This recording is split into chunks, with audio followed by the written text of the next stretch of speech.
മണ്ണും കല്ലും ചെളിയും കൂറ്റൻ മരങ്ങളും നിറഞ്ഞ വീട്ടിനുള്ളിൽ ആരെങ്കിലും ഉണ്ടോ എന്ന് തിരയുകയാണ് ഈ മെഷീനുകൾ. രക്ഷാപ്രവർത്തനം നടക്കുന്ന ഭാഗത്തേക്കുള്ള യാത്രാമധ്യേ ഉരുൾ കുത്തിയൊലിച്ചൊഴുകിയ വലിയൊരു ഗർത്തത്തിലേക്ക് റിപ്പോർട്ടർ വാർത്താസംഘവും ചേർന്നു. ഒരു TV പ്രസാദ് തയ്യാറാക്കിയ ഒരു റിപ്പോർട്ട് കൂടി ഒന്ന് വളരെ വേഗം കണ്ടുവരാം. 2 ദിവസം മുമ്പ് എനിക്ക് പിറകിൽ കാണുന്ന ഈ ഹിറ്റാച്ചികളുടെയും ഇങ്ങോട്ടേക്ക് കാണുന്ന JCBകളുടെയും ഒന്നും ആവശ്യം ഇവിടെ ഉണ്ടായിരുന്നില്ല.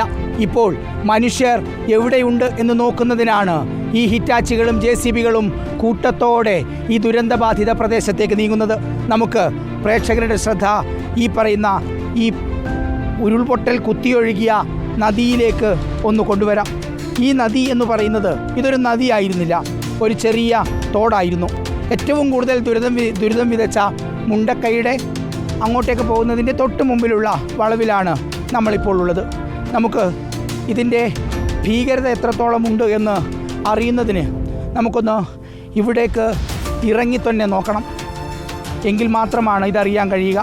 ഞാനിപ്പോൾ നടക്കുന്ന ഈ വഴിയിലൂടെയെല്ലാം വലിയ പാറക്കല്ലുകളും വലിയ മരങ്ങളും ചെളിയുമെല്ലാം കുത്തിയൊലിച്ച് വന്നതിൻ്റെ ഭാഗമായാണ് ഇത്രയും വലിയ ദുരന്തമുണ്ടായത്. ഞാനിപ്പോൾ നിൽക്കുന്ന ഈ ഇടത്താണ് ഇപ്പോൾ ഈ ദുരന്ത പുഴ നിൽക്കുന്നത്. ഇവിടെ നിന്ന് അങ്ങോട്ടേക്ക് മാറിയാണ് ഒരു ചെറിയ തോടുള്ളത്. ആ ചെറിയ തോട്ടിലൂടെയായിരുന്നു ഈ ദൃശ്യങ്ങളിൽ കാണുന്നത് പോലെയുള്ള കൂറ്റൻ പാറക്കഷ്ണങ്ങളും വലിയ മരങ്ങളും ചെളിയും മണ്ണും വെള്ളവും എല്ലാം ചേർന്ന് കലക്ക് വെള്ളത്തിൽ ആർത്തുലച്ചു വന്ന് നിരവധി മനുഷ്യരുടെ ജീവിതവും സ്വപ്നവും വീടും എല്ലാം തകർത്തെറിഞ്ഞത്.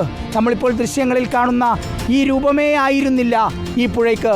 തേയിലത്തോട്ടത്തിൻ്റെ ഇടയിലൂടെ മനോഹരിയായി ഒഴുകുന്ന ഒരു പുഴയായിരുന്നു, അല്ലെങ്കിൽ ഒരു ചെറു തോടായിരുന്നു ഇത്. അതിലൂടെയാണ് ദുരന്ത ഭൂമിയായി ഞാൻ നേരത്തെ പറഞ്ഞതുപോലെയുള്ള കൂറ്റൻ കല്ലുകളും മരങ്ങളും എല്ലാം വന്ന് പതിച്ചത്. ഞാൻ നിൽക്കുന്നതിൻ്റെ എത്രയോ ഉയരത്തിലേക്കാണ് വെള്ളം പോയത്. ചവിട്ടുമ്പോൾ അറിയാം ഇപ്പോഴും ഈ കാല് താണു പോവുകയാണ്. അതിനർത്ഥം വലിയ ഉയരത്തിൽ ഇവിടെ ചെളിയുണ്ട് എന്നതാണ്. ഇത്ര ഉയരത്തിലല്ല ചെളി. പല വീടുകളിലും നമ്മൾ കണ്ടു ആ വീടോളം ഉയരത്തിൽ, അല്ലെങ്കിൽ അതിൻ്റെ മുകളിലേക്ക് ചെളിയും മണ്ണും കല്ലും നിറയുന്നു. ഇന്നലെ സുദേവൻ്റെ വീട്ടിലും നാസറിൻ്റെ വീട്ടിലും നടത്തിയ രക്ഷാപ്രവർത്തനത്തിൻ്റെ ദൃശ്യങ്ങൾ നമ്മുടെ മനസ്സിലുണ്ട്. JCB വെച്ച് ആ മേൽക്കൂര തള്ളി മാറ്റിയപ്പോൾ അകത്ത് കാണുന്നത് വലിയ മരങ്ങളും വലിയ കല്ലുകളും ചെളിയുമെല്ലാം ഉറച്ച ഒരു രൂപമായിരുന്നു. ഒരു വീടിൻ്റെ രൂപം മാത്രമായിരുന്നു, വീടായിരുന്നില്ല. ഇതുപോലെയായിരുന്നു ദുരന്തം ഒഴുകി വന്നത്. അങ്ങനെ ഒഴുകി വന്ന പുഴയുടെ ഓരത്താണ് ഞാനിപ്പോൾ നിൽക്കുന്നത്.